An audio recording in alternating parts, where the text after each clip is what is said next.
It's called pharmacy, F-A-R-M, pharmacy, because everything we need is right here. All the drugs that we have, you know, come from the earth. They're chemical derivatives of what was a natural plant.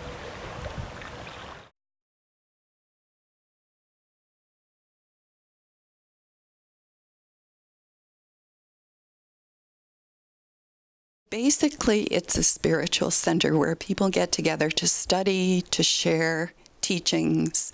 I've had teachers, spiritual teachers from all over the world come here and share teachings.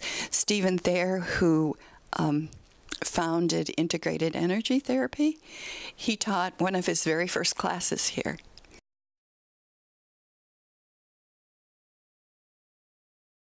I do a little bit of a lot of things. Basically, my healing practice is the underpinnings of what I do. I work with Reiki, integrated energy therapy, healing touch, and quite a few other modalities as well. But I also do dowsing.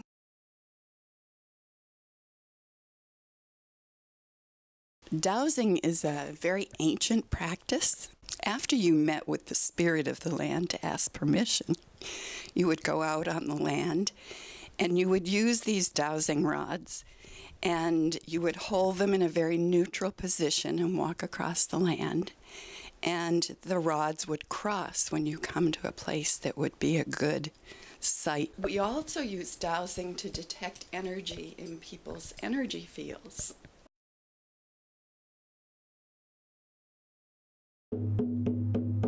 So if I detect something in your energy field and can clear it, using the drum will help to clear things from people's energy fields. It will prevent that trauma, that energetic imprint, from having an effect on the physical body.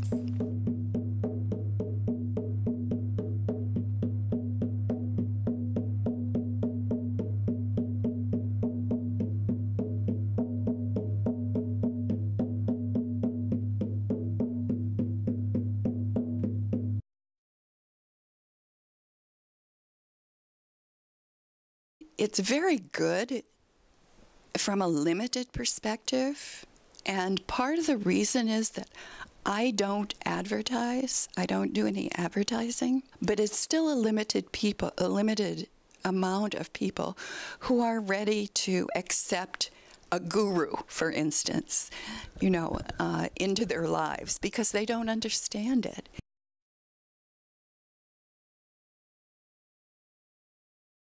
Often a doctor will send somebody to me when they think there's no other alternative. And many times the person will have a lot longer and better quality of life, even if they do end up passing away from their cancer. And healing isn't just about healing the physical. You can help a person to heal emotionally and spiritually as well. You know, the dimensions of healing are, you know, mind, body, and spirit.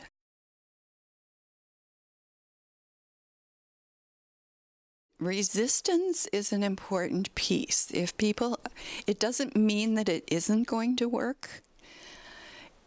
I work with people a lot on a soul-to-soul basis.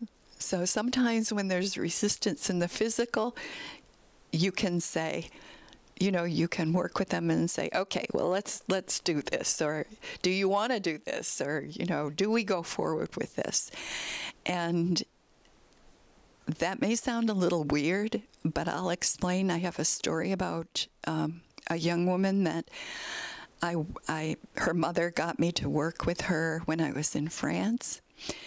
And she was facing a very serious operation because she had an illness that everything was contracting in her body. Her hands were contracting, her muscles were contracting.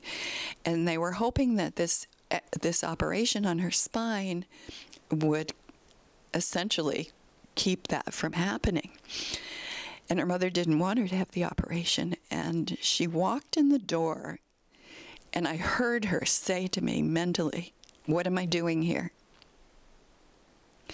She knew that that was her path to live. And so we had to come to an agreement that I would work with her, but it was to help her to go through the operation with ease.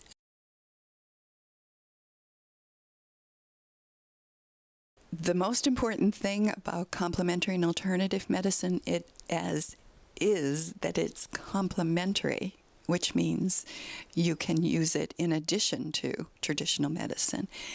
And most of the hospitals that are using these, it's called integrative therapy, which is the ideal, the best of both worlds. And of course, there are some things that